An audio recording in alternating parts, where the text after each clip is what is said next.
Straight line में आप सबका खैर मकदम है। आज हम आरटीओ जम्मू श्री जसमीत सिंह जी से मिलने आए हैं और जानने आए हैं कि आरटीओ जम्मू किस तरह का कार्य कर रहे हैं, और ख़ास तौर पे क्योंकि एक बहुत ही गंभीर विषय था। पूरे जम्मू कश्मीर में अगर देखा जाए तो बहुत सारे एक्सीडेंट होते हैं और उन एक्सीडेंटों में जिनकी अमवात होती, जो लोग मर जाते हैं, उनके लिए क्या क्या सुविधा ARTOs कंसर्न डिस्ट्रिक्ट्स में और ख़ास तौर पे आरटीओ जो रीजनल ट्रांसपोर्ट ऑफिसर हैं अभी जम्मू में और कश्मीर में, उनके पास कौन कौन सी ऐसी स्कीमें हैं जिनमें उनको थोड़ी बहुत मदद और राहत मिले, वो भी हम पूछने आए हैं। उसके अलावा और भी जो कार्यभार अभी चल रहा है उसके बारे में भी पूछेंगे। तो सर, आपका स्वागत है स्ट्रेट लाइन में। Thank you. मेरा पहला सवाल आपसे सर ये है कि बहुत सारे लोग जो हैं, अगर देखा जाए, जो मैं आकलन देख रहा था अभी, जो रिपोर्ट थी ट्रैफिक विभाग की, उसमें ये देखने को मिला कि जम्मू में ख़ास तौर पे बहुत सारे एक्सीडेंट होते हैं। अगर साल की पूरी 2024 की हम बात करें, उसके बाद जो है श्रीनगर है और उसके बाद बाकी डिस्ट्रिक्ट्स देखने को मिलते हैं। लेकिन जब ये लोग अगर इन एक्सीडेंटों में जो मारे जाते हैं, उनमें या तो उनके लिए कोई सुविधाएं सरकार ने, जैसे डिप्टी कमिश्नर के पास कोई फंड होता है तो वहाँ से उनकी थोड़ी बहुत हेल्प हो जाती है, और आरटीओ के पास क्या कोई ऐसा फंड है, क्या ऐसी कोई स्कीम है जिसमें उनको थोड़ी बहुत हेल्प मिलती है? देखिए, ऐसा है कि जैसे आपने बताया कि वर्दी डिप्टी कमिश्नर्स के पास तो रेड क्रॉस में फंड्स रहता है, जो इंस्टेंटली वहाँ से रेड क्रॉस से उनकी सहायता होती है अगर कोई किसी का एक्सीडेंट होता है। लेकिन रीजनल ट्रांसपोर्ट ऑफिस में भी जो एक्सीडेंट केसेस हैं, जो विक्टिम्स हैं एक्सीडेंट के, उनके लिए अगर तो एक्सीडेंट होता है और डेथ की कंडीशन में अगर डेथ होती है तो 1 लाख रुपया जो है उसके जो नेक्स्ट जो नॉमिनी रहते हैं, जो लीगल हायर हैं, उनको हम देते हैं। और अगर इंजर्ड होता है बंदा और उसकी जो डिसेबिलिटी है वो 20% से कम है, मतलब माइनर इंजरी है अगर, तो उस कंडीशन में 10,000 रुपया, या मीडियम लेवल की अगर इंजरी है उसकी तो 50,000 रुपया, और अगर सीवियर इंजरी है तो 75,000 उसको मिलता है। जी हाँ, बिल्कुल मिलता है। और ये 2022 से ये जो एक गवर्नमेंट ऑर्डर था उसके तहत ये प्रावधान था, इसमें 2022 से ये इम्प्लीमेंट हुई है। और अभी रिसेंटली थोड़े दिन पहले, 1 महीने में, हमने तकरीबन 45 के केस करीब यहाँ पे केस जो हैं वो कवर किए हैं। और हमारे पास अभी पाइपलाइन में मुझे लगता है near about 50 to 60 cases pipeline में हैं। और ये स्कीम जो है ये जम्मू कश्मीर में हर जगह पे है। हमारे ARTOs जो हैं वो अलग अलग जो डिस्ट्रिक्ट हेडक्वार्टर्स हैं वहाँ पे इसको डील करते हैं, और इसी तरह ये पूरे जम्मू कश्मीर में है। तो जो जम्मू डिस्ट्रिक्ट के लोग हैं वो यहाँ पे उनको अप्लाई करना है। सिंपल एक एप्लीकेशन फॉर्म, डेथ सर्टिफिकेट की कॉपी, FIR की कॉपी, लीगल हायर का सर्टिफिकेट, डोमिसाइल सर्टिफिकेट और बैंक की कॉपी की एक फ़ोटोकॉपी, बैंक जो उसकी पासबुक है उसकी एक फ़ोटोकॉपी। सिंपल इतना ही है। और ये जो अमाउंट है ये उनके अकाउंट में हम भेज देते हैं, जो लीगल हायर हैं उनके। जसमीत जी, क्या ये हमारे यूटी की कोई स्कीम है या कि सेंटर स्पॉन्सर स्कीम है? देखें, ये हमारी यूटी की ही स्कीम है, और ये 2022 में ये ऑर्डर जो था, गवर्नमेंट ऑर्डर हुआ था, और 2022 से ये इम्प्लीमेंट है। लेकिन अभी कुछ लोगों को इसका नहीं पता था, तो हम लोगों ने जैसे ही ये बताया तो काफ़ी लोगों ने इसका रिस्पांस दिया। तो इसमें कोई जसमीत जी, जैसे कोई लिमिट है, लाइक अगर कोई 5 साल पहले कहीं डेथ हुई है या 4 साल पहले कहीं डेथ हुई है, तो क्या वो भी अप्लाई कर सकते हैं, या सिर्फ जो अभी जो फ्रेश केस 2022 के बाद जो केसेस हैं सिर्फ वही आ सकते हैं, या जो लेटेस्ट 2025 में कोई केस आ रहा है वही आ सकते हैं? देखिए, कोई भी अगर स्कीम या किसी चीज़ को भी लागू किया जाता है तो वो उस डेट से होती है जिस दिन उसका गवर्नमेंट ऑर्डर जो निकलता है। तो जिस दिन, मतलब कि 2022 अप्रैल का वो ऑर्डर है, तो उसके बाद की जितने भी लोग हैं वो कवर होंगे इसमें, बिल्कुल कवर होंगे। और हम लोग वो देख रहे हैं उसको बिल्कुल माइन्यूटली स्क्रीन कर। इतने लोग अभी तक जो है आपके विभाग के हैं, मैं भी क्योंकि हम बातचीत करते रहते हैं, तो ये बात मुझे भी मालूम नहीं थी। तो मुझे भी जब पता चला तो मैं आपके पास ये इंक्वायर करने आया कि ये सच ही है, क्योंकि बहुत सारे लोग हैं, गरीब लोग हैं, जिनको कभी जैसे आप चुनाव के खित्ते में भी अगर देखें तो कभी मैडोर का एक्सीडेंट है, कभी टवेरा का एक्सीडेंट है, कभी कुछ छोटी गाड़ी का एक्सीडेंट है, तो हर एक्सीडेंट में लोग ज़ख्मी भी हो रहे हैं, लोगों की जानें भी जा रही हैं, लेकिन उनको शायद ये मालूम नहीं था कि यहाँ से राहत मिल सकती है।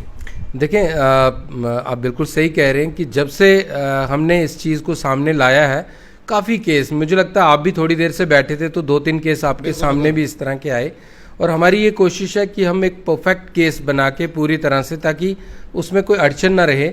और वो एक कमेटी है बेसिकली, इसमें आरटीओ मेंबर सेक्रेटरी हैं, चीफ मेडिकल ऑफिसर ज़िले के जो हैं कंसर्न वो इसमें मेंबर हैं, और एसएसपी ट्रैफिक जो हैं वो मेंबर हैं, और हमारे चेयरमैन जो हैं वो वर्दी डिप्टी कमिश्नर्स हैं। और मुझे ये लगता है कि जितनी फास्ट हम यहाँ से केस को प्रोसेस करते हैं, within no time, within 2 to 3 days हमारे वो केस फाइनल होके और उन लोगों के अकाउंट में ये पैसा जो है वो ट्रांसफर हो रहा है। लेकिन जसमीत जी, क्या इतना पैसा है? क्योंकि जो मैं डेटा देख रहा था, 1410 एक्सीडेंट जो है अभी 2024 में जम्मू प्रांत में, सिर्फ जम्मू डिस्ट्रिक्ट में हुए हैं।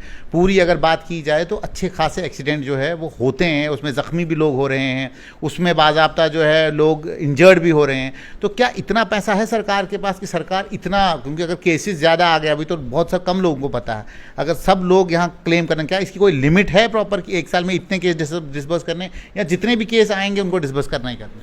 देखिए, ऐसा है कि फंड्स की एज ऑफ नाउ आज तक हमारे पास कोई कमी नहीं है।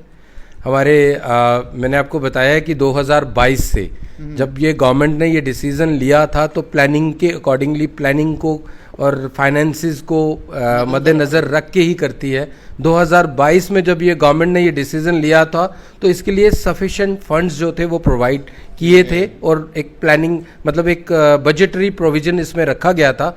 हमारे वर्दी जो हमारे ट्रांसपोर्ट कमिश्नर साहब हैं, हमने जब भी उनसे रिक्वेस्ट की है तो उन्होंने फंड्स का कभी हमें मतलब किसी तरह का कोई कमी नहीं आने दी।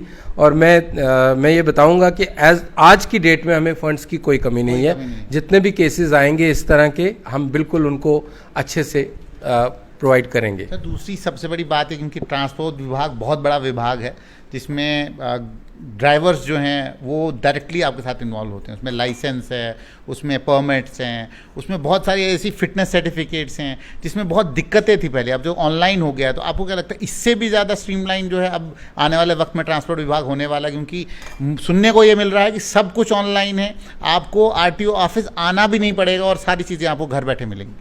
ये बिल्कुल आपने अच्छा सवाल किया, और मैं आपके माध्यम से ये बताऊंगा कि 100% अब ट्रांसपोर्ट डिपार्टमेंट जो है वो ऑनलाइन सर्विसेज प्रोवाइड कर रहा है। सब कुछ ऑनलाइन है। आप घर बैठ के आधार बेस्ड EKYC होके आपकी गाड़ी ट्रांसफ़र होगी। आपका लाइसेंस, आप लर्नर लाइसेंस आपका आप खुद अपने घर में बैठ के उसको अप्लाई कर सकते हैं, और लर्नर लाइसेंस आपको अपने घर में बैठ के मिलता है आज।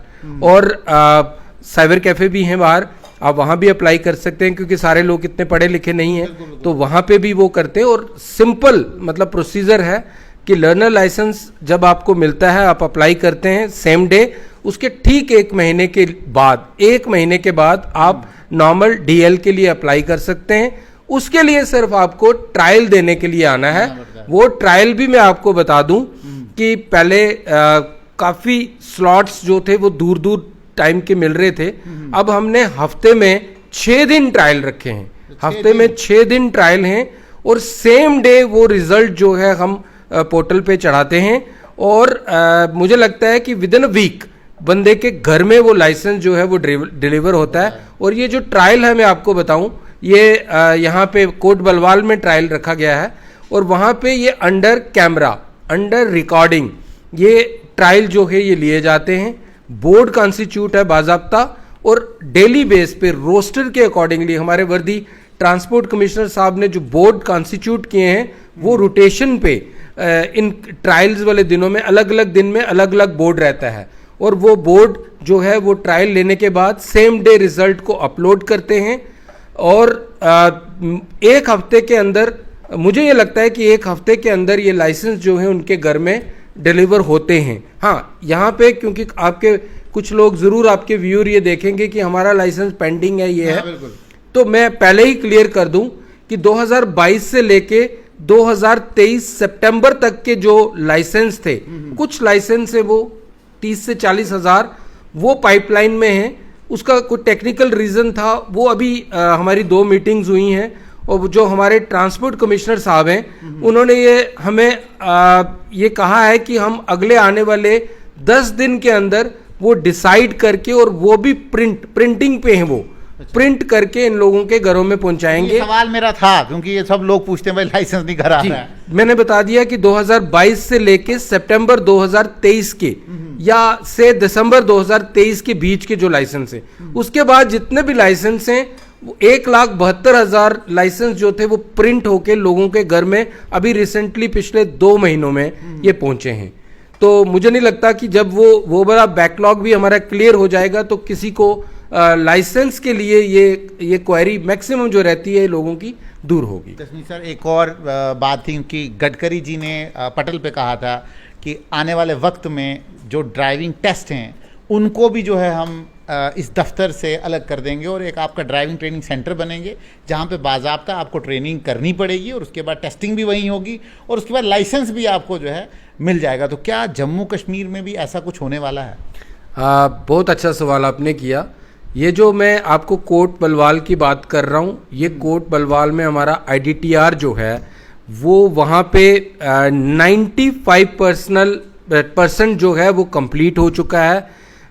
काफ़ी लंबा प्रोजेक्ट था वो अब बिल्कुल कंप्लीशन पे है। वहाँ पे ट्रैक्स जो हैं वो बन चुके हैं।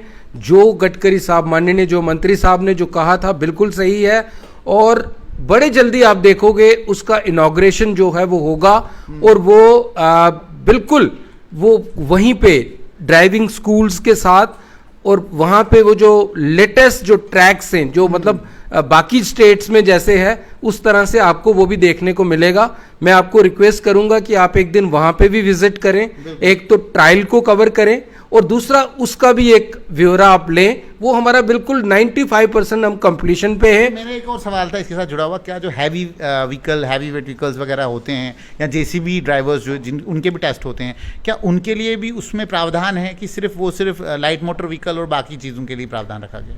कंप्लीट है, वहाँ पे हॉस्टल्स फैसिलिटीज भी हैं, सब कुछ कंप्लीट। हैवी ट्रायल भी वहाँ हो रहे हैं और वहीं होंगे उन्हीं ट्रैक्स पे। इसलिए मैं आपको रिक्वेस्ट करता हूं कि आप वहां पे विजिट करें, आप देखें। आने वाले दिनों में मुझे लगता है बहुत जल्द आप देखोगे उसका इनॉग्रेशन और वो प्रॉपरली वहां पे उसी अकॉर्डिंगली फंक्शन करना शुरू कर देगा। उसके बाद क्या बाकी ज़िले जो आपके हैं, क्योंकि 10 ज़िले आपके पास हैं, तो 10 ज़िलों में भी जो है आने वाले वक्त में फिर आहिस्ता आहिस्ता हर जगह पे ये बनना शुरू हो जाएगा? देखिए, काफ़ी लंबा प्रोजेक्ट था, जैसे आपको मैंने बोला। इसी तरह जो गाड़ियों की फिटनेस भी RTO ऑफिस देखता है, तो गाड़ियों की जो फिटनेस के लिए था ICC वो सांबा में तैयार हुआ सैंपल बेस पे। अच्छा, हो गया। वो कंप्लीट है, उसकी इनॉग्रेशन भी अभी आने वाले दिनों में आप देखेंगे। आप लकी हैं। मैं यही समझूंगा। वो भी 100% कंप्लीट है हमारा।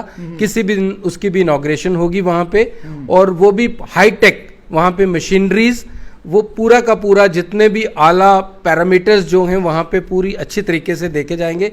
मैं कहूँगा आपको, अगर आप बलवाल में जाएंगे तो ICC सांबा में भी आप देख सकते हैं। बिल्कुल, हम जाएंगे। और ये हमारे साथ थे RTO जम्मू, जिन्होंने बड़ी ही अच्छे तरीके से ये बात तो कह दी कि भाई आने वाले वक्त में जो ड्राइविंग ट्रेनिंग सेंटर का ख्वाब था, जो लोग ड्राइविंग स्कूल्स में जाते थे, उनके लिए एक ड्राइविंग स्कूल होगा जहां बाज़ाब्ता आपकी ट्रेनिंग भी होगी और टेस्टिंग भी होगी और उसके बाद लाइसेंस भी आपका इशू होगा। इसी तरीके से फिटनेस, जो व्हीकल फिटनेस होती थी खासतौर पर ट्रकर्स, बाकी जो गाड़ियां होती थी कमर्शियल गाड़ियां, उनकी फिटनेस के लिए बाज़ाब्ता सेंटर बनाया गया। वहीं पर आपकी फिटनेस चेक होगी और उसके बाद वहीं से सारा कुछ आपको मिलेगा। मैं सही बोल रहा हूँ? बिल्कुल। तो ये रेवोल्यूशनाइज अगर हम कहेंगे कि जितना भी ट्रांसपोर्ट विभाग है उसको रेवोल्यूशनाइज किया जा रहा है। IT पे सारा का सारा विभाग चला गया है और उसके बाद जो है आने वाले वक्त में लगता यह है कि ट्रांसपोर्ट विभाग जो है पूरा रेवोल्यूशनाइज हो रहा है। आप जुड़ते हैं स्ट्रेट लाइन के साथ, देखते हैं स्ट्रेट लाइन।